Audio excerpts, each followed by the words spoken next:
আবার ভাইয়ের কাছে চলে এসেছি। এই ঘরে বাইরে ব্লগ থেকে ভাইয়ের সাথে আলাপ। প্রথম দিন দিয়েছিলাম, খুব ভালো লেগেছিলো, ভাই রিভিউও দিয়েছিল, তোমরা দেখেছো। আজকে আবার এসেছি ভাইয়ের কাছে, ভাইয়ের সঙ্গে একটা সেলফি নিয়ে নিই।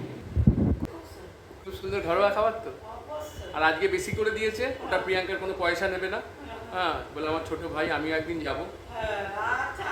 হ্যাঁ ঠিক আছে, তুমি ভালো করে থেকো, চিকিৎসা হোক, আমি বন্ধুদের বলেছি।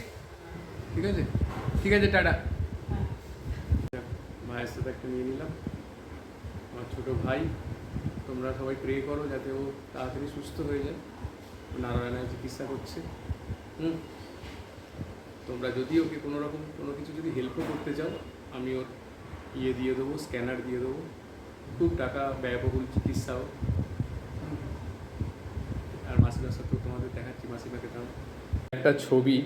ভাই কত সুন্দর ছিল, হ্যান্ডসাম, কিন্তু মানুষ বলে না রোগে মানুষ কেমন হয়ে যায়, আর এখন এই রকম অবস্থা।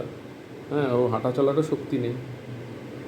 তো তোমরা যদি পারো দেখো একটু, আমি যদি কেউ কন্ট্যাক্ট করতে চাও আমি দিয়ে দেবো। ঠিক আছে, এখানেই শেষ করলাম, টাটা।